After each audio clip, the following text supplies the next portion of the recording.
Hello guys, in today's video I will be showing you how to fix Google Maps freezing problem. So the answer is easy, just go to the settings and then scroll down to the app section.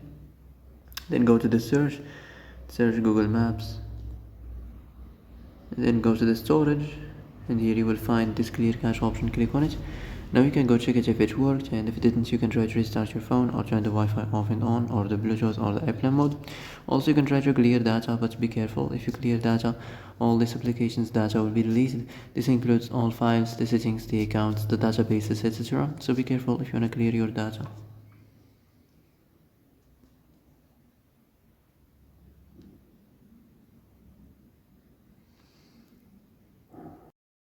And that's it for today's video. I hope this is the answer you've been looking for.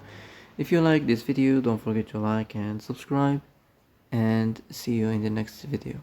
Thanks for watching.